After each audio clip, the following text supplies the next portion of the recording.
संगत जी, हमें सिमरन भजन का अभ्यास कैसे करना चाहिए, भजन सिमरन कैसे करना चाहिए, आज हम इस विषय पर छोटी सी इस वीडियो के माध्यम से बातचीत करेंगे।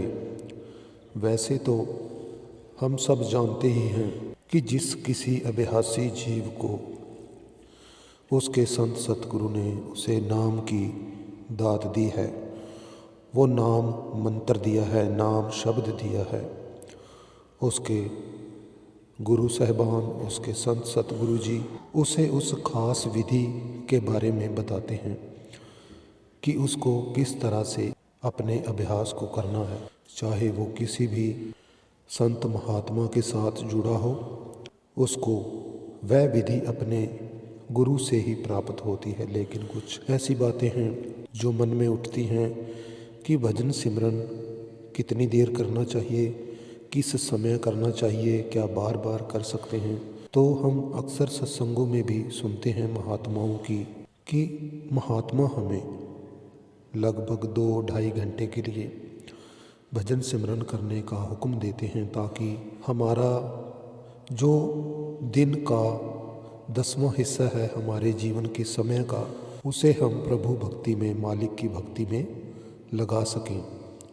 हमारे मन को जन्मों जन्मों से भटकने की एक आदत पड़ी हुई है, ताकि मन की वो आदत सुधर जाए और वह अपने घर के अंदर टिकना शुरू हो जाए। इसलिए महात्मा हमें कम से कम 2-2.5 घंटे का अभ्यास करने का हुक्म देते हैं। लेकिन जब कभी हम नया नया अभ्यास करना शुरू करते हैं तो हमसे इतनी देर नहीं बैठा जाता। तो संत महात्मा अक्सर हमें समझाते हैं कि जल्दबाजी मत करो, धीरे धीरे अपने समय को बढ़ाते जाओ। जैसे जैसे तुम बैठोगे, बैठने की आदत बन जाएगी, शरीर उस क्रिया को करने का आदी जब हो जाएगा तो फिर थकान वगैरह हमें महसूस नहीं होगी। और शुरू शुरू में जब हम एक समय में लगातार 2-2.5 घंटे सिमरन का, भजन का अभ्यास नहीं कर पाते, तो हमें चाहिए कि हम दिन में उसे 2 या फिर 3 बैठकों में बांट लें। अब बारी आती है कि हमें किस समय करना चाहिए भजन का अभ्यास, सिमरन का अभ्यास। तो इसके बारे में हम पहले भी चर्चा कर चुके हैं कि इसको हम 2 या 3 समय में बांट सकते हैं, अगर एक बैठक में हमसे भजन सिमरन का अभ्यास नहीं हो रहा। और जब धीरे धीरे होने लगता है तो हम एक वो खास समय रखें जिसमें आपको सबसे अच्छा समय मिलता हो। वैसे तो संत महात्मा जो अमृत वेला होता है, सुबह का समय, उसको शुभ इसलिए मानते हैं क्योंकि वो समय ऐसा होता है कि कोई भी उस वक्त हमें डिस्टर्ब नहीं करता, कोई हमें आवाज़ नहीं लगाता। उस समय वातावरण, माहौल बड़ा ही शांत होता है और हम जब उठे होते हैं तो थकावट दूर हो चुकी होती है और हम अपने आप को तरोताज़ा महसूस करते हैं। लेकिन अगर आप दिन का समय इतना ज़्यादा व्यस्त रखते हैं कि आपको देर रात घर पहुंचना पड़ता है, जिसकी वजह से आप सुबह सिमरन भजन का अभ्यास नहीं कर पाते, तो आप दिन में कोई और समय भी भजन सिमरन का अभ्यास कर सकते हैं। क्योंकि मालिक हर समय में हमारी जो भी क्रियाएं हैं वो सब जानी जान होते हैं। मालिक तो सब जानते ही हैं, चाहे कोई भी समय हो, मालिक तो सब कुछ हमें देख रहे हैं। हमारी भक्ति भावना को, हमारे कार्य को हर समय देख रहे हैं। इसलिए भक्ति तो किसी भी समय में की जा सकती है। लेकिन कई बार माहौल ऐसा होता है कि हम सुबह का वक्त नहीं निकाल पाते, तो हम दिन में किसी भी समय वो समय निकाल सकते हैं।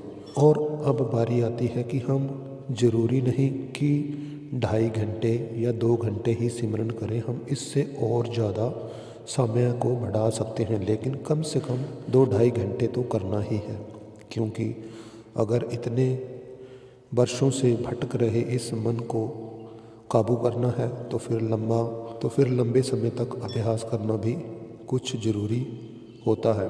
इसलिए संगत जी, इसकी ज़रूरत है हमें ज़्यादा से ज़्यादा हम अभ्यास करें ताकि हमें वो सच की पहचान हो सके जो संत सतगुरु हमसे वो चाहते हैं। हमें वो अपने शिष्य होने के लायक समझते हैं, इसलिए हमें वो अपने साथ जोड़ते हैं, हमें वो काबिलियत देखते हैं। और कभी भी सिमरन भजन कल के नाम पर नहीं छोड़ना चाहिए, क्योंकि जब भी हम कल का नाम लेते हैं तो कहते हैं कि काल हंसता है। क्यों हंसता है? क्योंकि कल तो कभी आता ही नहीं। तो हमें चाहिए हम अपने भजन सिमरन के अभ्यास को आज से ही शुरू करें, अभी से ही शुरू करें। हमने अपने सतगुरु को वचन दिए होते हैं कि हम इस अभ्यास को पूरी ईमानदारी से करेंगे, और हमें संत महात्मा और जो जो हिदायतें देते हैं हमारे भले के लिए देते हैं, हमें कोशिश करनी चाहिए उन पर खरा उतरने की, ताकि संतों को हमारे ऊपर, अपने शिष्यों को ऊपर भी मान हो सके कि हमारे यह बच्चे हैं, हमारे शिष्य हैं। तो संगत जी, कई बार हमें क्या होता है, जब भी हम भजन सिमरन करने के लिए बैठते हैं तो हमारे शरीर को एक जगह पर बैठे रहने की आदत नहीं होती। तो इसके बारे में भी महात्मा हमें अक्सर समझाते रहते हैं कि जब आप एक जगह पर नहीं बैठ सकते तो फिर आप अपना आसन भी बदल सकते हैं, क्योंकि अगर आप ऐसा नहीं करोगे तो फिर आपका बार बार ख्याल उसी की तरफ ही दौड़ता रहेगा। इससे अच्छा तो होगा कि आप अपने आसन को थोड़ा बदल लें। ज़्यादातर वही आसन में बैठने की कोशिश करनी चाहिए जिसमें आप लगातार बैठ सकें,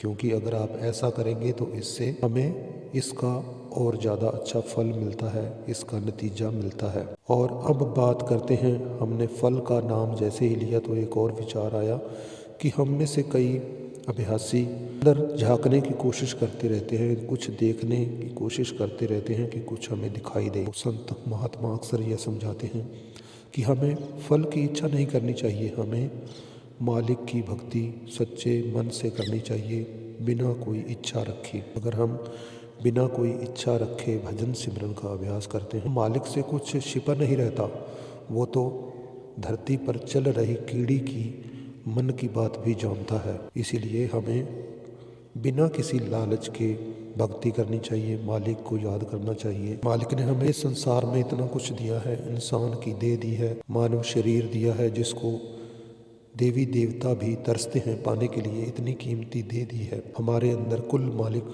आप विराजमान है, जो कि संत महात्मा हमें बार बार समझाते रहते हैं। इसलिए बिना मांग किए बड़े ही प्रेम पूर्वक भजन सिमरन के अभ्यास में बैठना चाहिए। तो संगत जी, आज की वीडियो में बस इतना ही।